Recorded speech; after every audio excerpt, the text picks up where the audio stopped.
Hello everyone, today we'll be seeing how fast Solrock can beat Pokemon Sapphire in a solo run challenge. Let's get straight into the video.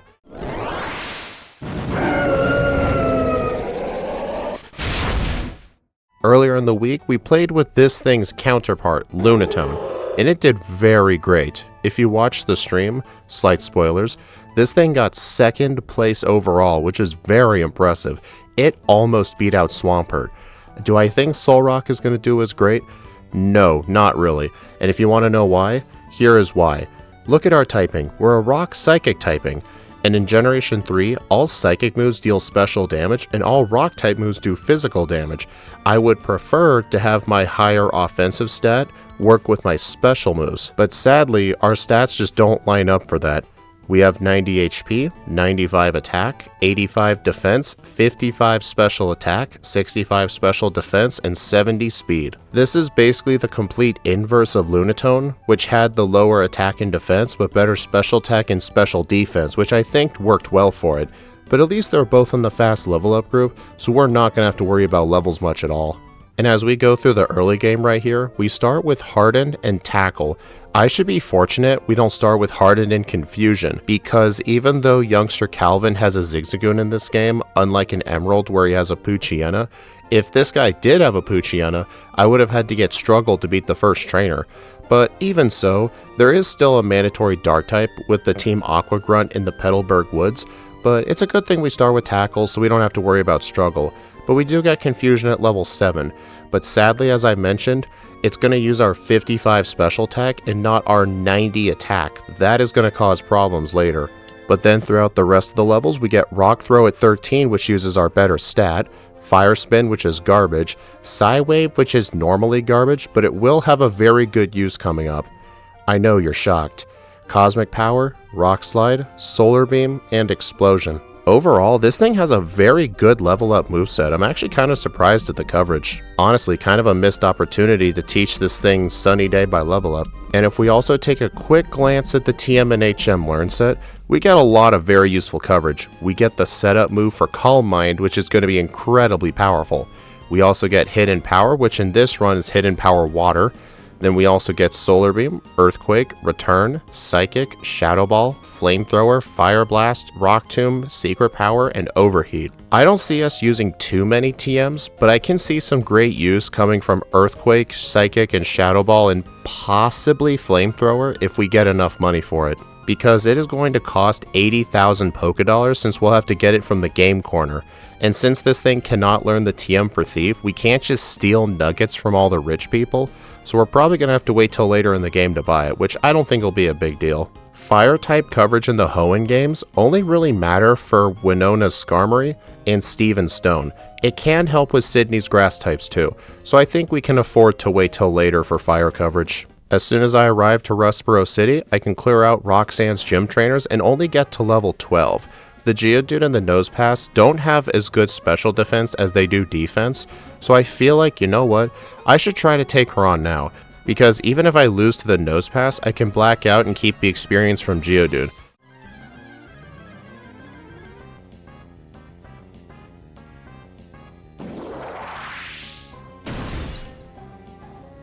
She leads off with her Geodude at level 14, and her first Rock Tomb ends up critting me, and Confusion doesn't do as much damage as I thought. It only did what looks like a third, and because of that, I get a blackout earning no experience, so I ended up just wasting a lot of time. Before trying this again, I do go east to fight some more trainers that I didn't get to yet. This allows me to get back to Roxanne at level 15 over a damage rounding threshold, which I think did matter because I barely got the 2-shot on the Geodude. I'm going to go ahead and spam Confusion on the Nosepass since its special defense is a tiny bit lower, but it is still very bulky. I should at least be glad it doesn't have an Oranberry in this game, but still, it is going to do a lot of damage with moves like Rock Tomb and Rock Throw because, funnily enough, Rock does not resist Rock. And now after beating Roxanne, we do get access to the move Rock Tomb. However though, this isn't the modern day Rock Tomb where it's 60 power and 95% accurate. It's 50 power and 80% accurate. It is literally worse than Rock Throw. It even has less power points than Rock Throw, so there is literally no reason to teach it. And as we set sail to Dewford Island, we've got to ask ourselves the age-old question: should we fight Brawly now or delay him till later? We are going to take neutral damage from fighting because of our psychic typing, and we do have confusion to destroy his team, so I think I know what we're going to do today.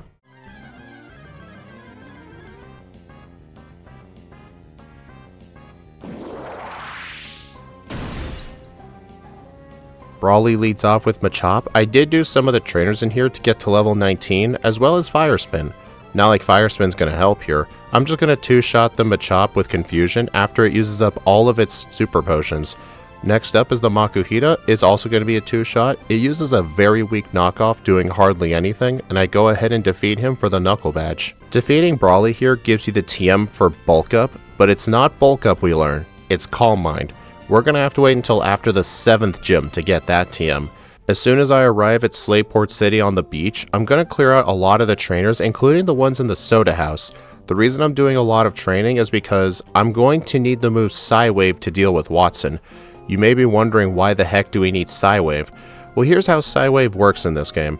It does anywhere from 50% of the user's level to 150% of the user's level. It's not like Generation 1 where it could theoretically do like 1 damage. That's not a thing in this game. It is still 80% accurate, unfortunately, but the one great thing about Psywaves, it deals neutral damage. So I can actually use it on the Magnemite and the Magneton, and it actually will do the most amount of damage, even more than Fire Spin. And it's not like I'm just going to train to level 25 and then stop, because if we can get our level higher, we could get Psywave to do more damage than the previous levels. So I'm probably just going to do all the training in the surrounding area just to increase my chances, because it is still Psywave we're dealing with. As I do the training surrounding Mauville City, I'm going to fight the Windstraits and get myself the Macho Brace. I can hold on to this while fighting the rest of the trainers in the other routes and get myself double the EVs. But there's another interesting use.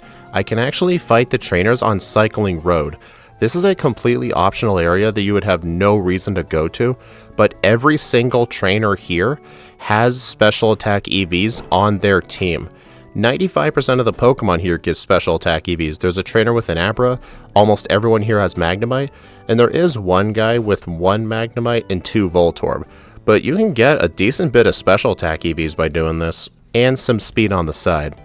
With all of the training finished, before I go take on Wattson, I actually go to the game corner and only buy 2,000 coins. I'm not going to spend these right now. I'm actually going to blackout train against Wattson until I win, so I'm going to spend all of my money on coins while I can, so that way when I black out, I don't lose too much money. But at level 33 going into level 34, I think we should have an easy time against Wattson. So let's go ahead and start this fight.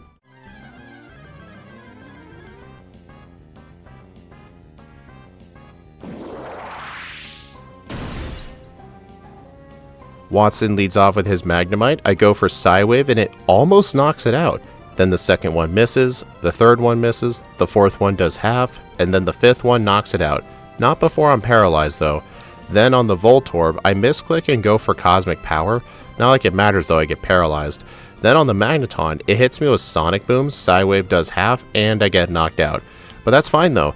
I'm holding the Macho Brace to not only make myself slower than the Magneton, it can actually help reduce the chances of either it or the Magnemite going for turn 1 Thunder Wave.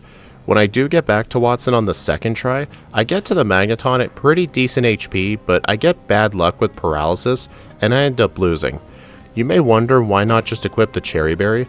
The Cherry Berry would be faster, but every time I beat his Magnemite and Voltorb with the Macho Brace, I get 2 Special Attack and 2 Speed EVs, and the Special Attack EVs are going to help out a lot for the endgame.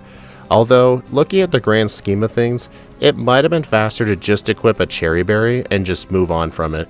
But if I did have the Cherry Berry, the Magnemite would just go for a turn 1 Thunder Wave, so thinking back on it, Cherry Berry might have been the better strat. To be fair, hindsight is 2020, but after a couple more blackouts, I am able to defeat Wattson and get myself the Dynamo Badge. And because we had to do so much training for Wattson, the next section of the game is going to be very easy. We're 2 levels away from getting our most powerful stab move, Rock Slide. That will make Flannery absolutely easy, and it'll help us a lot with Norman. You may be wondering how we get Psychic. We don't get Psychic by level up, we would have to get the TM for it, which is why I actually got the coin case. We can actually just get Psychic from the game corner. I mean, we could always just choose to deal with Confusion, but that move is just so weak. On my way back to the Mount Chimney, I'm actually going to take a quick pit stop at the flower shop right here and actually pick myself up a white herb. Since Ruby and Sapphire does not have the tutor for substitute, I'm going to end up having to tank a lot of sand attacks and intimidates, so whenever I can, I would like to have this in my bag just in case, but it is my only one, so I better use it wisely. Then on the top of Mount Chimney, I have to take out Archie's entire team, and even though he was an easy first try, his Sharpedo is actually kind of terrifying. It's very fast, has great special attack, and has crunch. You want to know a fun fact though? The second battle against Archery in the seafloor cavern does not have crunch. Only this first fight does. It's so strange. But what isn't so strange is that the next gym leader uses fire types, so let's check out the Flannery battle.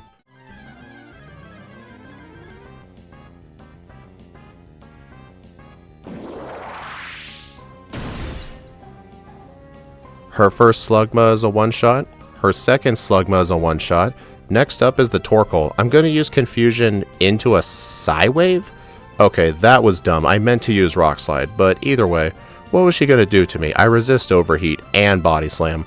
As soon as Flannery is defeated, before I head back to Petalburg, I'm going to go around the desert area of Route 111 and pick up a lot of the high money items. There's a bunch of Stardusts I can pick up, there's the TM for Sandstorm, and there's even a protein as well and a rare candy. And then when all the item gathering is done, we can head on through Mauville City, and just before we leave, we're going to sell a bunch of this stuff, get some more Game Corner coins, and we're going to reach a grand total of 4,500 coins. This will be enough to get us the TM for Psychic, and it gives us 1,000 coins left over.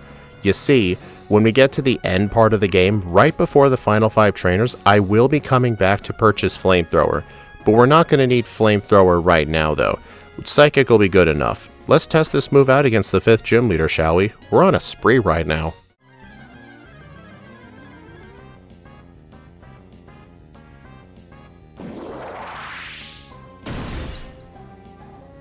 Norman leads off with his first slacking. Psychic does less than half because of my mediocre special attack, and I didn't use any calcium since I spent all my money on Psychic.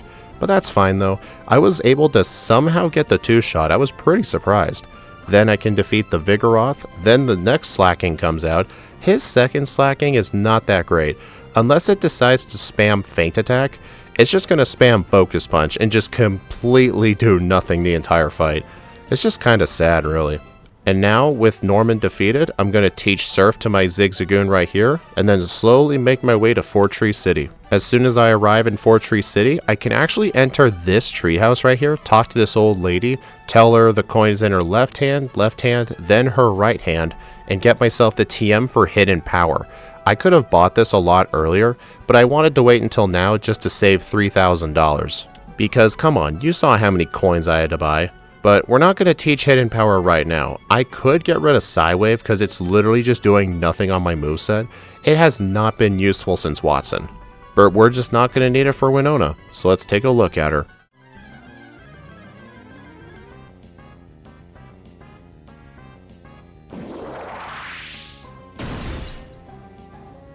She leads off with Swellow. I go ahead and use Psychic for the one hit, no need for the Rock Slide. Next up is the Pelipper. For some reason, she's less likely to go for turn 1 Protect in this game. I don't know why, so I am able to knock it out. Then the Skarmory is actually harder to knock out because Steel Wing actually gives her a defense boost. Then at the very last second, I actually decide to go for Psywave instead, and Psywave actually delivers the knockout after that failed Rock Slide even doing half. So you know what, I take it back. Psywave actually did have another use. Nice. As we continue with the Team Aqua plotline, inside of Mount Pyre, I'm going to climb to the very top of the mountain here and get myself the TM for Shadow Ball. This move is going to be extremely necessary for Tate and Liza. Plus, on the bright side, at least Shadow Ball is going to use our higher attacking stat, so honestly, Solrock might have an easier time compared to Lunatone. With all of the Team Aqua stuff done for now, we can head our way to Moss Deep City and go take on Tate and Liza. If I was playing Pokemon Emerald, I would actually go toward Pacific Town to get the place on the map and do all the training along the way, but Ruby and Sapphire doesn't require you to do that since Rayquaza is not really a thing in the main story. So we can just stay in the area and just go fight Tate and Liza right away.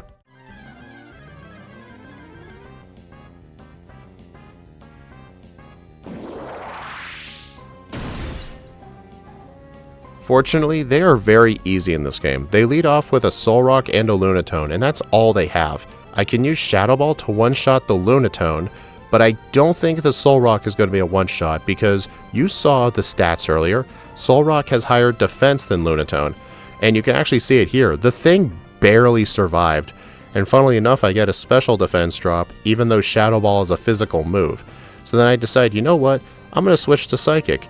And Psychic ended up doing the exact same amount of damage, so this ends up turning into a full restore fest. Like, it's just a stand down at this point. They're both just staring at each other menacingly. But you know what? They're gonna eventually run out of hyper potions, and they'll finally fall and give me the win, and I can finally get the Mind badge. This badge actually gives me a 10% boost to my special stats, and not just that, I also get the TM for Calm Mind. I can finally get rid of Cosmic Power, which I don't think I've used once this entire playthrough. Alrighty, Archie time. He leads off with Mightyena. Rockslide does do half, but because of Intimidate, it's going to take a couple more hits to knock it out. Then on the Golbat, I end up misclicking and going for Rockslide even though I had an Intimidate so my attack was lower, but it still surprisingly knocked it out anyway. And last up is the Sharpedo. I'm going to have to use Rockslide on it because, yeah, the thing takes no damage from Psychic. But that's fine though. For some reason in this fight, he does not have Crunch. His only attacking move is Slash. I don't understand why they nerfed the Sharpedo so bad. And then I can go ahead and replace Cosmic Power with Calm Mind, take care of the Kyogre by running away like a little bitch, and we can go take on Wallace right before we take on the League. I don't think Wallace is going to be that hard at all.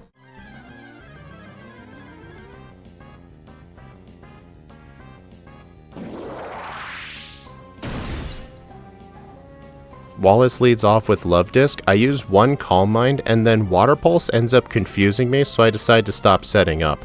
This was a mistake on my part. I should have equipped a Person Berry for this fight because I can't use Substitute, but I ended up forgetting like an idiot. Then I decide to use a second Calm Mind on the Sea King, and that becomes a massive problem because the rain activates Swift Swim, which doubles its speed, allows it to outspeed and kill me with Water Pulse. That was my very first reset. Player-induced errors right there. On the second attempt, I still did not equip a Person Berry, but I did set up to +3 and start spamming with Psychic. I'm just hoping it's enough for everybody, including the Melodic. It is actually not enough for the Melodic, however, but its own Water Pulse does hardly anything to me. Because of that, I can easily two-shot it and easily get rid of the Wish Cache following it as well. And with him defeated, we now have all 8 badges. However though, this was at around a time of 1 hour and 4 minutes. Lunatone is literally on the final Elite 4 member by this point. That's how good it did. This is why I knew from the start we weren't going to be as good. We really needed extra special attack, not extra attack. It's just a little unfortunate we weren't able to utilize our stats properly. Before we enter Victory Road though, I do fly back to Mauville City, sell a bunch of items, get some more coins, and now I can purchase my second Game Corner TM. I am going to get Flamethrower. You know how I gave Solrock Hidden Power Water? If we combine Hidden Power Water with Flamethrower for the Steven Stone fight, we will have super effective coverage for everything on his team except for the Cradily. So that is actually why I wanted Hidden Power Water. It was specifically for the Steven Stone fight, but other than that, it has not really been useful at all anywhere. And as soon as we send Wally crying wee wee wee all the way home, we can enter the Pokemon League. I heal up at the center, buy some full restores, and now we need to go take on the final 5 trainers. Let's do this shit.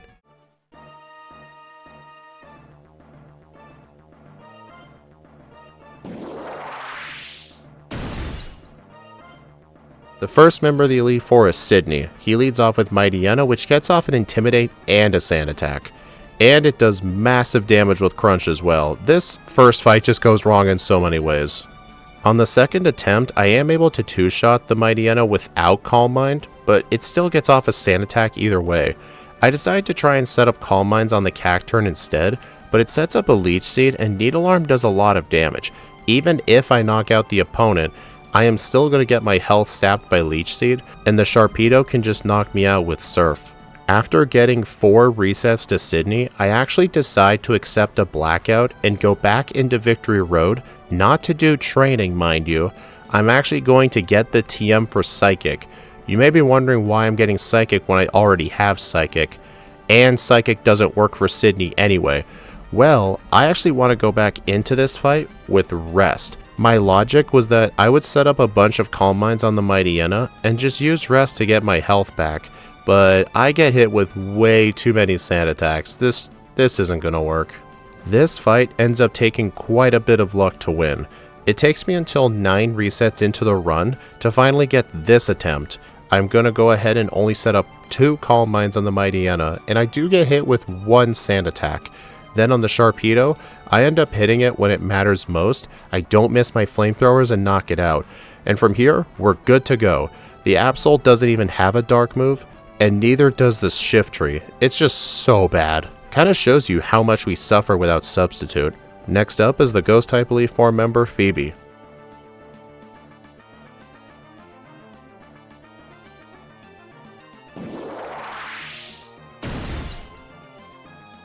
Just as I've mentioned earlier, without Substitute, if her first Dusclops or her first Bayonet uses Curse, it's an immediate reset. But I'm quite confident with our high attack stat we will one-shot it, and I was wrong. Okay, nothing ever one-shots that Dusclops. I should probably know better by now, but that's fine though. It ends up just going for Shadow Punch instead, which didn't really do that much because of my great defensive stat.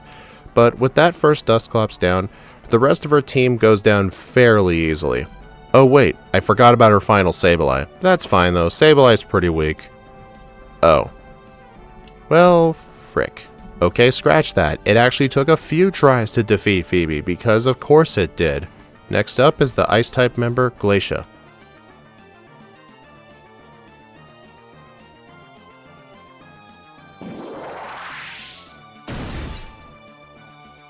Glacia leads off with Glalie. This thing is a very good setup target. While yes, it does have Crunch, since Crunch is a special move in this game, Calm Mind is going to make me take less damage from it.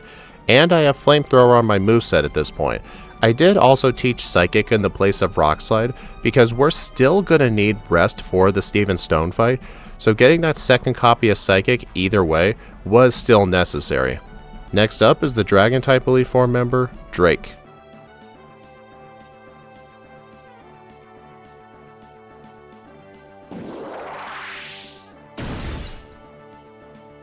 It is so unfortunate this thing cannot learn Ice Beam. Lunatone can learn Ice Beam, this thing cannot. Makes sense, this thing is a sun after all. But anyway, I can just set up 1 Calm Mind, and I did do the math. If I get hit with 1 Rock Tomb, I do get outsped by most of his team, but I was thinking with the Calm Minds I'll be fine, but I never even ended up getting hit with a Rock Tomb, which was actually quite great. And even if I did get hit with a Rock Tomb, I did go into the fight with the White Herb. And since the Rock Tomb missed, the White Herb ended up getting used up on the Salamence with Intimidate. Didn't really matter too much though, I have only special coverage. This fight though with Drake did come very dangerously close. I did have to use Rest at least 1 time here in order to make sure I don't die to the final Flygon. But, fortunately for me, I do not die to the final Flygon at all. Now we can go ahead and teach Hidden Power Water in the place of Psychic, equip a Chesto Berry, and do the very final fight in the game. We need to take on the champion of Hoenn, Steven.